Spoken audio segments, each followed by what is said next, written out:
إن الحمد لله أصلي وأسلم على نبينا مصطفى محمد صلى الله عليه وسلم وعلى آله وصحبه أجمعين أما بعد أعوذ بالله من الشيطان الرجيم بسم الله الرحمن الرحيم സൂറ അൻ-നിസാ 72-ാമത്തെ വചനത്തിന്റെ വ്യാഖ്യാനം നോക്കൂ നിങ്ങൾ. മുനാഫിക്കുകളുമായി ബന്ധപ്പെട്ട് അവതരിച്ച ആയത്താണിത്. നോക്കൂ നിങ്ങൾ. വഇന്ന മിൻകും, നിശ്ചയമായും നിങ്ങളിലുണ്ടെന്ന് പറഞ്ഞാൽ സത്യവിശ്വാസികളിലുണ്ട്. അന്നത്തെ മദീനയിൽ വസിക്കുന്ന സത്യവിശ്വാസികളിലുണ്ട്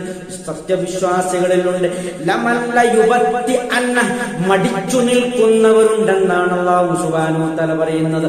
യുദ്ധത്തിന് വേണ്ടി ക്ഷണിക്കപ്പെടുകയാണെങ്കിൽ യുദ്ധത്തിന് പുറപ്പെടാതെ മടിച്ചു നിൽക്കുന്നവർ നിങ്ങളുടെ കൂട്ടത്തിലുണ്ടെന്ന് അല്ലാഹു സുബ്ഹാനഹു വ തആല സുവ്യക്തമാക്കി തരികയാണ് മുഅ്മിനീങ്ങൾക്ക്.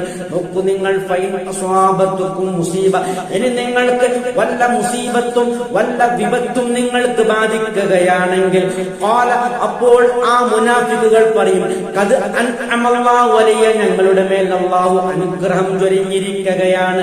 എന്തുകൊണ്ടാണ് ഇവർക്ക് അനുഗ്രഹം ലഭിക്കാനുള്ള കാരണം അവർ തന്നെ പറയുകയാണ്. ഇതെല്ലാം അകുൻ മഅഹും ഷഹീദ, ഞങ്ങൾ നിങ്ങളുടെ കൂടെ ഹാജരില്ലാത്തത് കൊണ്ട്, നിങ്ങളുടെ കൂടെ യുദ്ധത്തിന് പുറപ്പെട്ട് വരാത്തത് കൊണ്ടാണ് ഞങ്ങൾക്ക് പരിക്ക് പറ്റിയിട്ടില്ല, ഞങ്ങൾക്ക് മരണം സംഭവിച്ചിട്ടില്ല, ഒരു വിപത്തും ഞങ്ങൾക്ക് സംഭവിച്ചിട്ടില്ല. നിങ്ങൾക്ക് ബാധിച്ച വിപത്തുകളൊക്കെയും നിങ്ങൾ ഈ യുദ്ധത്തിന് പുറപ്പെട്ടു പോയത് കൊണ്ടാണെന്ന് നോക്കൂ നിങ്ങൾ. അവരുടെ വിശ്വാസത്തിന്റെ ദൗർബല്യം നോക്കൂ നിങ്ങൾ. അവരുടെ വിശ്വാസത്തിന്റെ കപടത നോക്കൂ നിങ്ങൾ. എന്താണ് ഇവർ ജൽപ്പിച്ചുകൊണ്ടിരിക്കുന്നത്? ഞങ്ങൾ ഈ യുദ്ധത്തിന് നിങ്ങളുടെ കൂടെ പുറപ്പെട്ടു വരാത്തത് കൊണ്ടാണ് ഞങ്ങൾക്ക് പരിക്ക് പറ്റാതിരുന്നത് എന്നാണ് അവർ പറയുന്നത്. അത് അള്ളാഹുവിങ്കിൽ നിന്നുള്ള ഒരു അനുഗ്രഹമായി അവർ ജൽപ്പിച്ചുകൊണ്ടിരിക്കുകയാണ്. സത്യത്തിൽ അത് അനുഗ്രഹമല്ല, അവർക്കുള്ള കടുത്ത പരീക്ഷണമാണ്. ഈഹികമായ ദുനിയാവിലുള്ള വലിയ പരീക്ഷണമാണ്.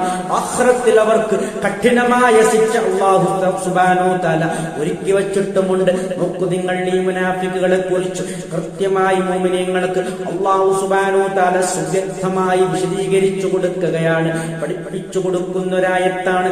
നമുക്കും ഇത് ഖിയാമത്ത് നാൾ വരെ നോക്കൂ നിങ്ങൾ, മുഴുവൻ ജനങ്ങൾക്കും ഇത് പോലത്തെ ജനങ്ങൾക്കുള്ള ഒരു പാഠമാണ് ഈ വിശുദ്ധ ഖുർആനിൽ ആയത്ത് നിലനിൽക്കുന്നിടത്തോളം കാലം.